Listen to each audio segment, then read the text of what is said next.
Senhor nosso Deus, nós te damos graças por tudo isto, ó Pai, pelo que o Senhor está operando, fazendo, realizando, porque sabemos que tanto o querer como o efetuar são obras do Senhor em nossas vidas. E assim, ó Pai, nós nos colocamos em Tuas mãos e pedimos ao Senhor que o Senhor fale ao nosso entendimento, que fale aos nossos corações de uma maneira maravilhosa.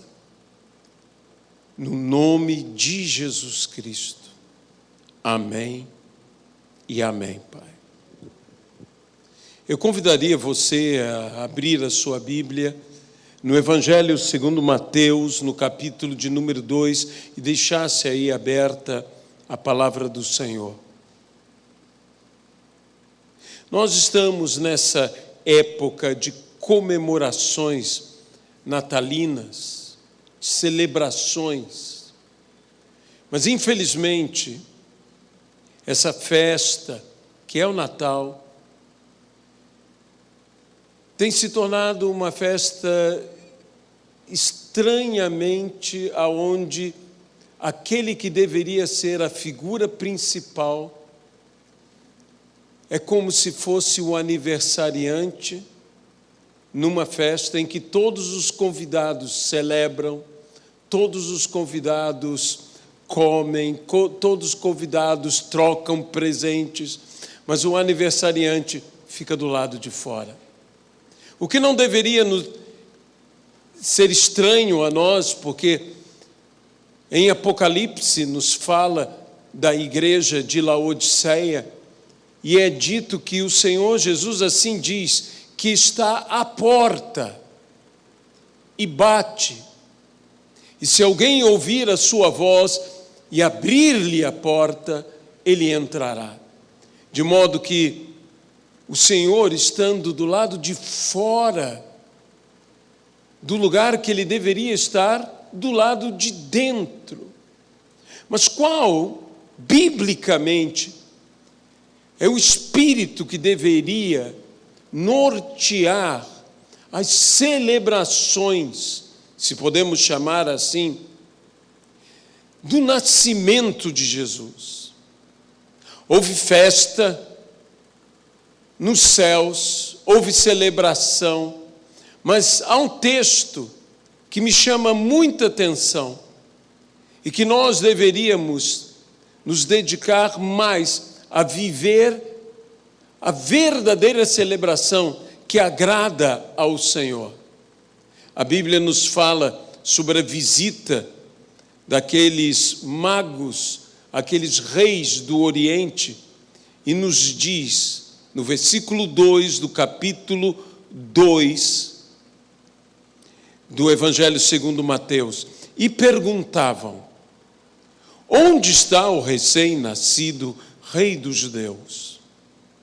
Porque vimos a sua estrela no Oriente e viemos adorá-lo.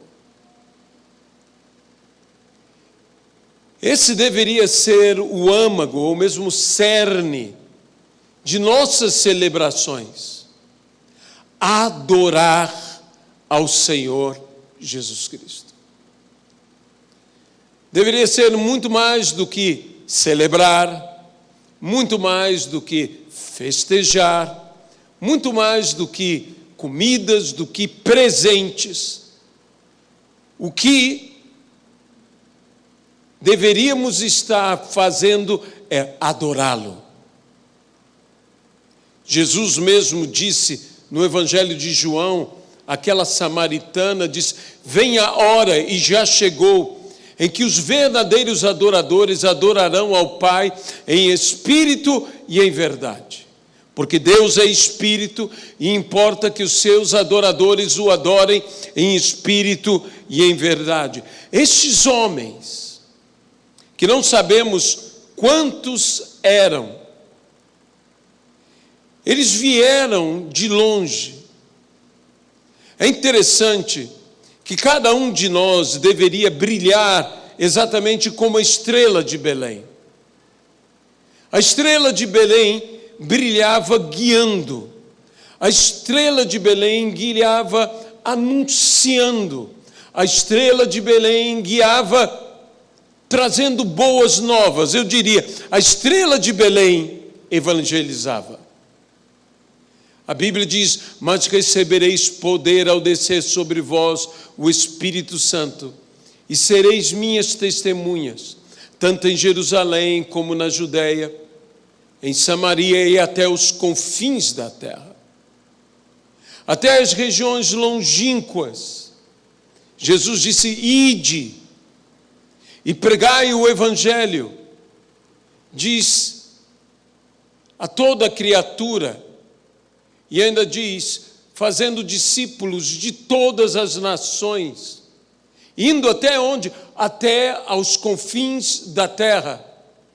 Mas quando você brilha apontando o caminho até Jesus, mostrando aonde Jesus está, eu diria, você não apenas vai até os confins da terra.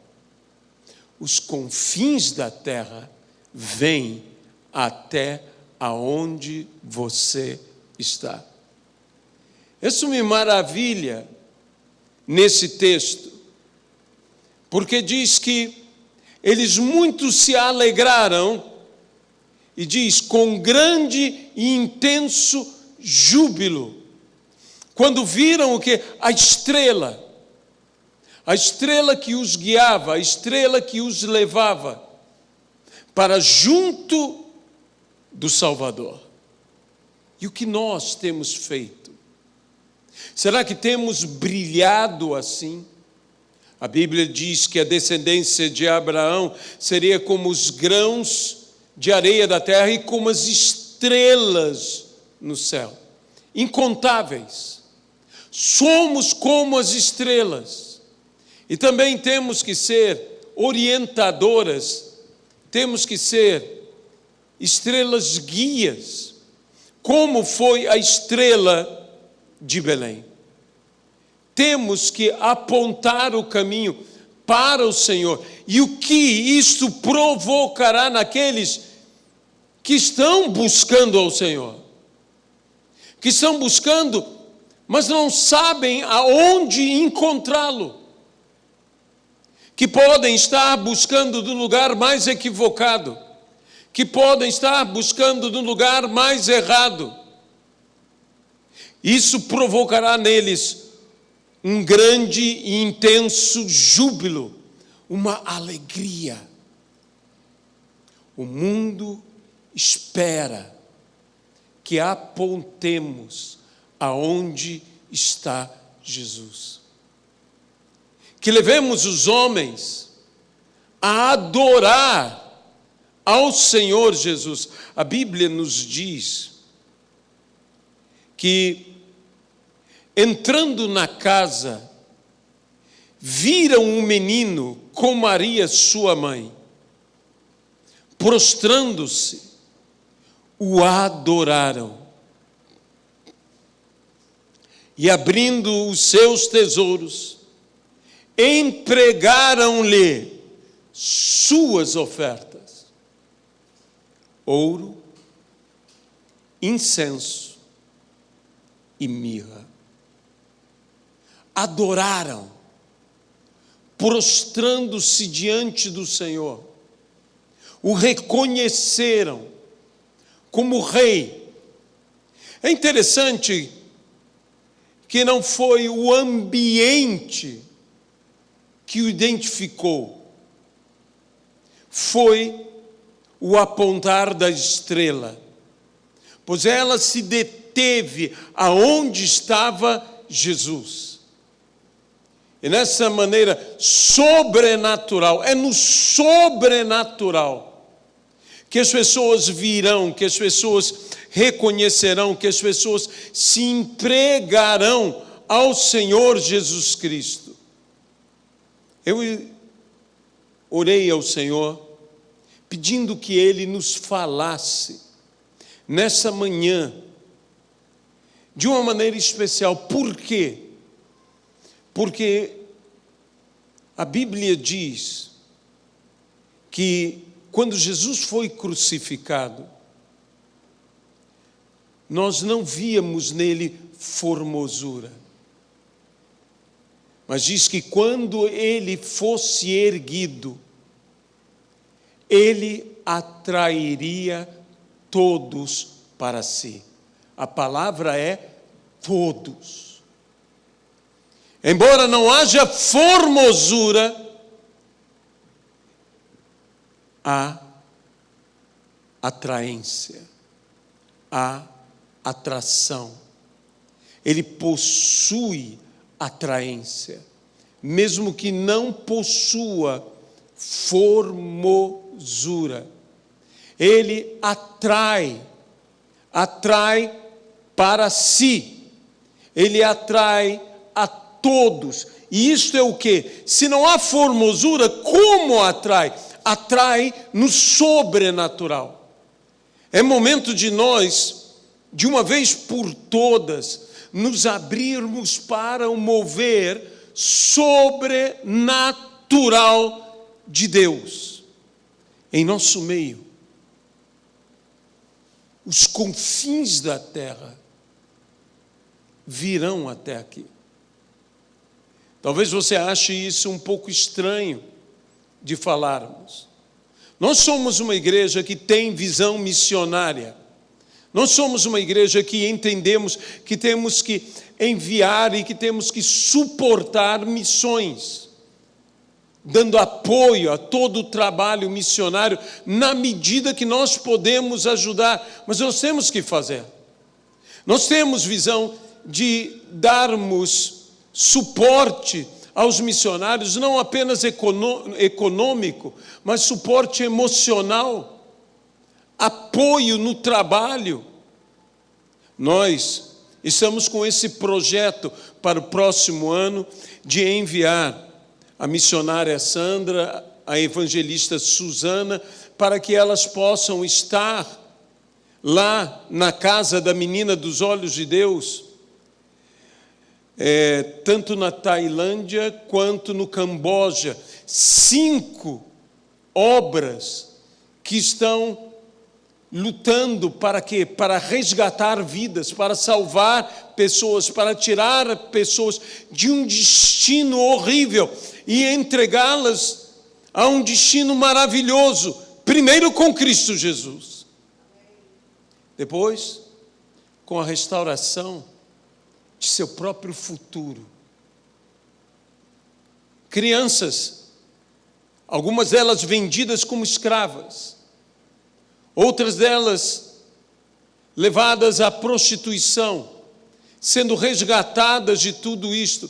E nós estamos com o propósito, e eu espero que você que nos ouve, você que está aqui presente, se envolva nesse trabalho. E sim, nós temos que ir até os confins da terra. Camboja, Tailândia, para nós são os confins da terra. São lugares distantes. Mas eu quero dizer, se nós brilharmos, se nós estivermos apontando aonde está o Senhor Jesus, os confins da terra virão até este lugar. Eles serão atraídos, porque o Senhor é atraente. Eu digo, isso não tem a ver com formosura. Muitas vezes nós estamos hoje numa cultura da formosura, na cultura da estética.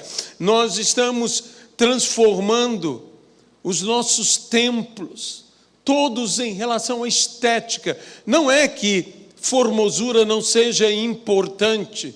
O meu amado é amoroso, é o primeiro entre 10.000.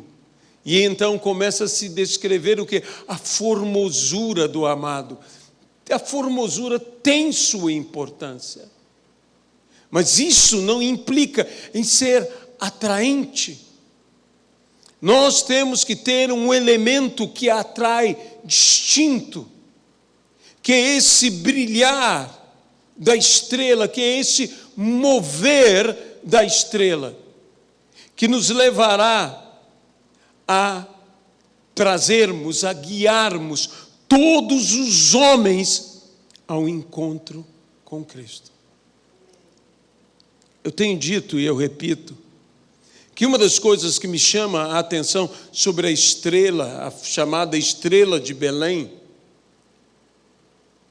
que conduziu os magos, os reis, até o Senhor Jesus Cristo, é que quando Cristo surge, a estrela como que desaparece. Ela não mais é citada, ela não mais é falada. E eu creio particularmente que porque se manifesta o sol da justiça, trazendo salvação sobre as suas asas. E quando o sol surge, toda estrela, por mais brilhante que seja, some. Amém? Por isso importa, como disse João Batista, que ele cresça e que eu diminua. Importa sim que levemos os homens a Cristo, que levemos as pessoas ao encontro de Jesus, mas ali, a partir desse encontro, não mais queiramos nós mesmos aparecer, mas queiramos nós louvar a Deus desaparecendo. Se louvamos a Deus brilhando, podemos louvar a Deus ainda muito mais desaparecendo. Podemos louvar ainda a Deus muito mais, dando lugar ao Senhor. Nós precisamos disto. E qual será o efeito disto nas vidas dos homens? A Bíblia nos diz algo. No versículo 12 diz: sendo por divina advertência, prevenidos em sonho, que para não voltarem à presença de Herodes, regressaram por outro caminho à sua terra. Esse texto é revelador, porque aquele que se encontra com o Senhor Jesus não volta pelo mesmo caminho que veio. Há um novo caminho para todos os que se encontram com o Senhor. Há um caminho novo a partir deste encontro. Mas ainda ali, nos mostra algo de especial nesse texto, que é justamente a questão de Maria, mãe do Senhor. Ela que carregou a presença do Senhor dentro dela. E todos nós deveríamos carregar a presença do Senhor dentro de nós, para no momento certo revelarmos ao mundo o Senhor que está em nós. Sabe, Jesus diz: todo aquele que faz a vontade do meu Pai, este é meu irmão, este é minha irmã e minha mãe. Não é difícil nos vermos como irmãos do Senhor Jesus, mas muitas vezes é desafiador para nós nos vermos como mãe do Senhor Jesus. Mas há um sentimento que é um sentimento único, que é o sentimento de ter, de conceber, de gestar, de dar à luz, de amar, que é o sentimento de mãe. O sentimento de mãe é algo tão poderoso que Débora profetiza no livro de Juízes, diz: por-me-ei como mãe e orarei por este povo. Me parece que a oração de mãe é diferente. E que mães deveriam estar orando, deveriam estar clamando, deveriam estar pedindo. E mães oram pelos seus filhos e devem orar como só mães conseguem orar. Há um sentimento único e que o próprio Senhor Jesus, falando sobre cobrir, sobre proteger, sobre guardar, disse: eu queria ser como a galinha, cobrindo com minhas asas os pintinhos. O Senhor Jesus tem esse sentimento para conosco, e o sentimento de guardar, de proteger, de cobrir, é um sentimento muito mais de maternidade do que qualquer outro sentimento, porque quando Cristo falou de cobertura, falou das asas cobrindo, ele citou a galinha. E nós devemos ter este sentimento. E eu digo uma coisa, há muitos movimentos dentro da igreja, como as Déboras, mães que estão orando pelos seus filhos, e outros trabalhos semelhantes a esses, de mães orando pelos filhos. E nós devemos nos posicionar e ter o sentimento materno para sabermos interceder, clamando plenamente. Mas como podemos vivenciar essa realidade da maternidade, de fazermos, portanto, a vontade do Pai? A forma que temos para podermos vivenciar esta realidade é a mesma forma que Maria, ao questionar ao anjo, disse: como pode ser isto, visto que eu não conheço homem algum? E a resposta foi: descerá sobre ti o Espírito Santo, e o poder do Altíssimo te envolverá. Se nós queremos realmente vivenciar essa realidade de carregar Cristo, de revelar Cristo a partir da nossa vida, nós precisamos viver a experiência de descerá sobre ti o Espírito Santo, e o poder do Altíssimo te envolverá. A Bíblia diz que desceu sobre eles o Espírito Santo, e surgiram entre eles a manifestação de línguas como de fogo, e passaram a falar em outras línguas, segundo o Espírito lhes concedia que falassem. Imediatamente eles começaram o quê? A revelar a Jesus. Imediatamente eles começaram a atrair as pessoas para aquele lugar. E houve um acréscimo naquele dia de cerca de quase 3.000 pessoas. Quase 3.000 pessoas foram salvas. Foram salvas. Não houve nenhuma estratégia, salvo um mover sobrenatural de Deus, em que os homens ficaram perplexos diante do que estava acontecendo, porque o sobrenatural nos deixa perplexos. Eles ficaram admirados. O que causou foi admiração. Um ou outro desprezavam, criticavam, falavam mal,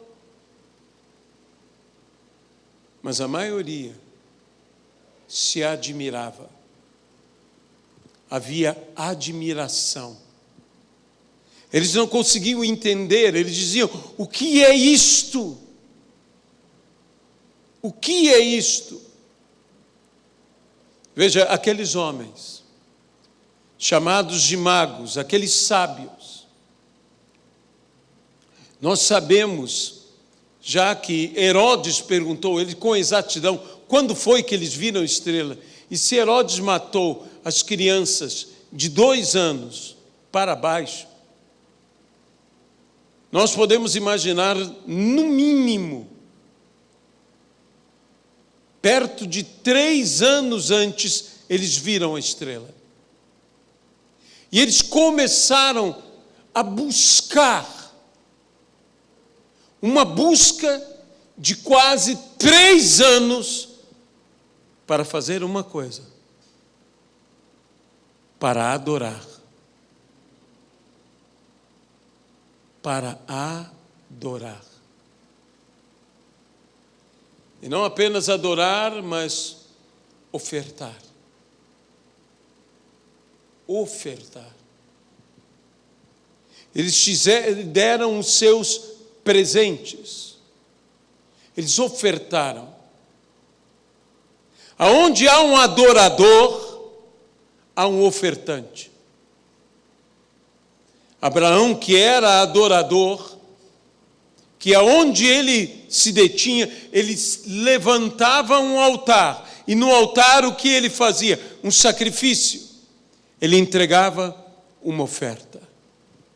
Um grande adorador é um grande ofertante.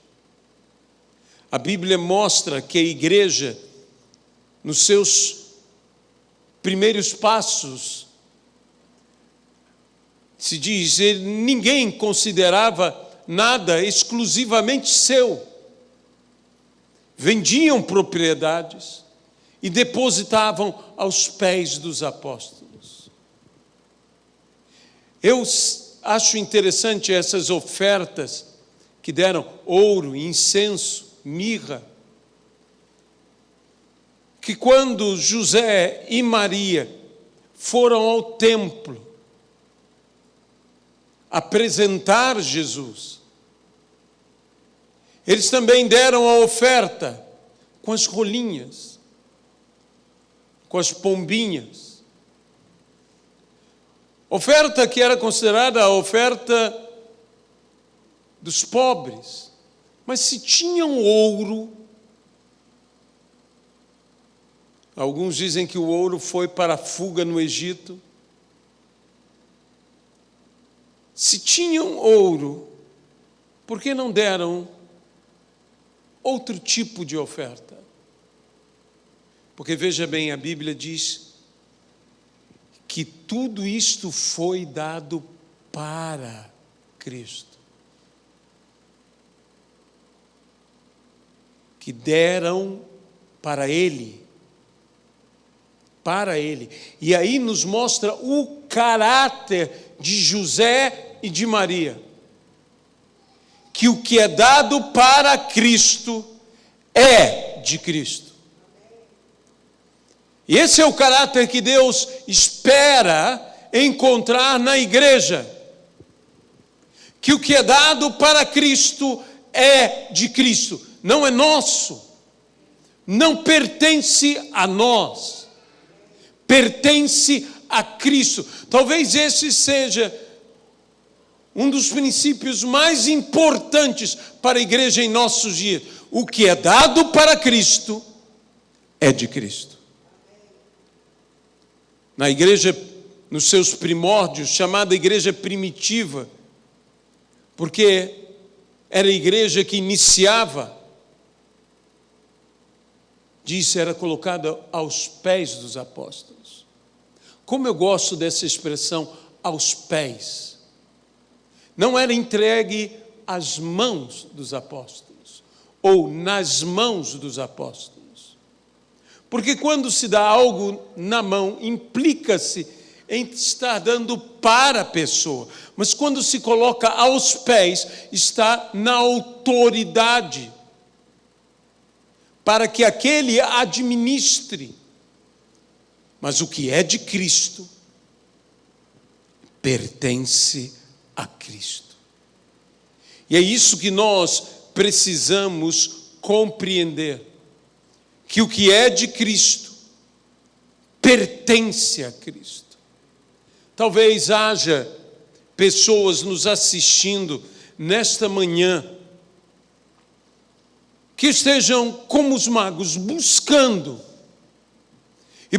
talvez em lugares errados, no palácio de Herodes, não sabendo que esse não é o lugar certo. São bem intencionados, estão buscando, mas o que lhes falta é apenas uma estrela que brilhe, que aponte o caminho. E nós queremos apontar o caminho. Aonde está Jesus? Em primeiro lugar, Jesus está aonde as Escrituras dizem que Ele estará. Foram aqueles que compreendiam, os escribas, os estudiosos, os doutores, e buscando nas Escrituras disseram: em Belém nascerá o Cristo. Não basta saber onde Cristo está, mesmo que seja pelas Escrituras, é necessário ir ao encontro dele. Me chama a atenção que aqueles estudiosos, diante das evidências, diante desses sábios do Oriente que vieram e disseram: vimos o sinal, nenhum deles se moveu. Nenhum deles se moveu para ir buscar. Sabiam. Talvez haja aqueles que saibam. Não, eu sei. Eu conheço a Bíblia. Alguns dizem: já li alguma coisa. Sei quem é Jesus. Mas deixe-me dizer algo: você tem que ir ao encontro dele. E é isso que nós estamos fazendo, é isso que nós estamos convidando aqui. Venha ao encontro dele. Nós estamos falando aos filhos de Deus, ao povo da igreja, estamos dizendo: brilhem. Assim brilhe a vossa luz diante dos homens, para que os homens, vendo as suas boas obras, glorifiquem ao vosso Pai que está nos céus. O final de tudo é adoração a Deus, é glória ao Senhor. Eu termino dizendo: aonde está Jesus? José e Maria, passado muitos anos, quando foram a Jerusalém, quando retornavam, já um dia de viagem, crendo que Jesus estava com algum amigo ou com algum parente, perceberam que Jesus não estava com eles. Perceberam que Jesus não estava ali. Eles perderam aquilo que não podiam perder de forma alguma. Por quê? Porque confiaram que Jesus estava com algum amigo ou com algum parente. E em se tratando de Jesus, Jesus tem que estar com você. Você que nos ouve, talvez você esteja confiante dizendo: Jesus está com um amigo. Talvez você esteja confiante dizendo: Jesus está com um parente. Mas isso não é o suficiente. Jesus tem que estar com você. Eles, aflitos, voltaram. Por dias buscaram ao Senhor. Imagine essa gente buscando pelas ruas em Jerusalém, até que buscaram no lugar certo. Buscaram na casa do Pai. Pois o Filho sempre está na casa do Pai. E é isso que eu quero dizer a você. O Filho está na casa do Pai. E é lá, na casa do Pai, é aqui, na casa do Pai, que você vai encontrar Jesus Cristo. E eles então levaram Jesus com ele. Eu quero te convidar nessa manhã de domingo a levar Jesus com você, a nunca mais se separar de Jesus Cristo, a nunca mais confiar que Ele está com outro. Ele tem que estar contigo. Eu quero também convidar para que possamos não apenas ir aos confins da terra, mas atrairmos os confins da terra até Cristo, levando as pessoas até Jesus, sendo cada um de nós essa estrela de Belém, no nome de Jesus Cristo. Amém e amém. Amém?